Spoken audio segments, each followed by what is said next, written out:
The moment Shohei Ohtani hit his 15th home run of the season, nobody expected what would happen next. Within hours, the Dodgers front office was in full emergency mode. A statement was released. 4 players were placed on the trade list. A major acquisition was confirmed. And then, as if that wasn't enough chaos for one night, Ohtani's scheduled start was pulled off the board entirely. What on earth is going on inside the Dodgers organization right now? Let's start with the home run itself, because it matters more than people realize. This wasn't just home run number 15. It was the signal that triggered everything that followed.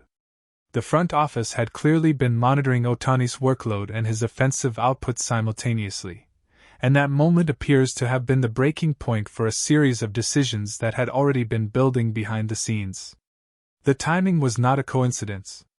What did you make of the home run itself, and then the immediate chain of events that followed? Honestly, when I saw the emergency GM statement, my first thought was that something had gone wrong with Ohtani physically. But the more you look at the situation, the more you realize this was actually a calculated front office move that had been in the works. The home run was almost the excuse they needed to act.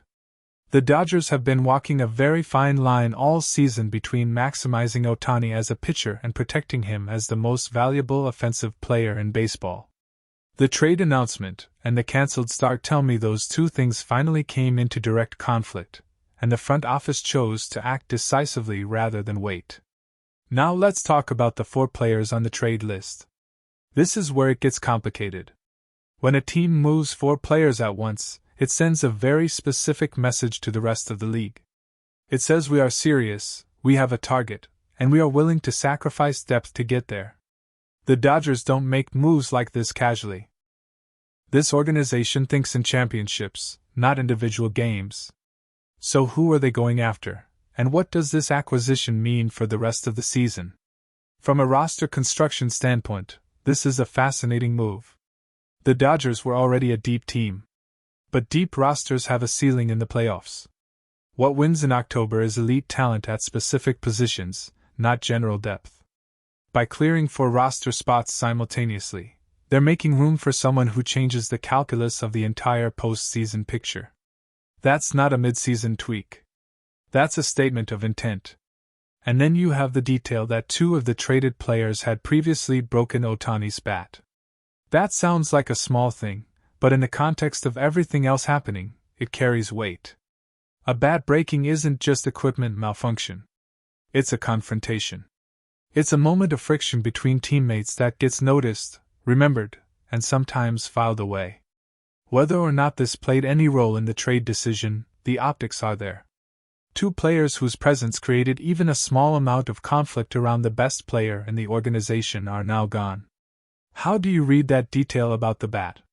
Is it significant or is it being overblown? I think it's somewhere in between.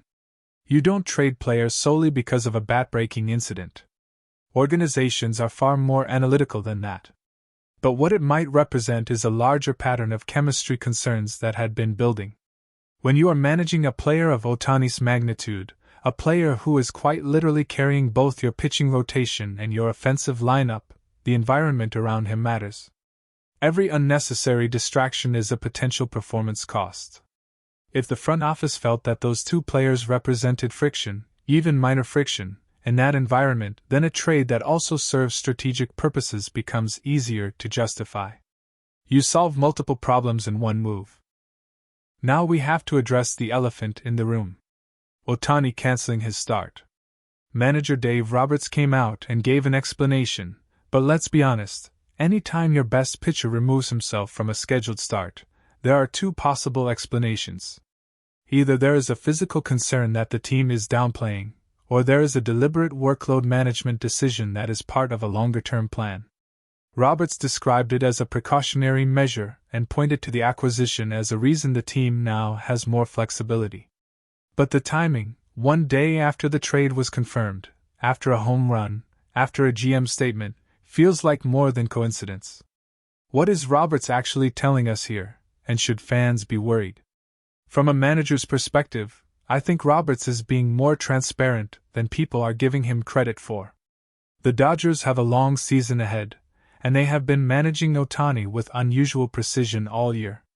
When you look at his pitch counts, his inning totals, and his days of rest, you can see a plan in place. This cancelled start fits within that plan. The acquisition they just made gives the rotation enough cushion to absorb the skip turn without losing competitive ground. Roberts isn't panicking. He's executing a plan that was probably built into the schedule weeks ago. The announcement timing may feel sudden from the outside, but inside that organization, I suspect this was already mapped out. That said, there's always a layer of information that teams protect.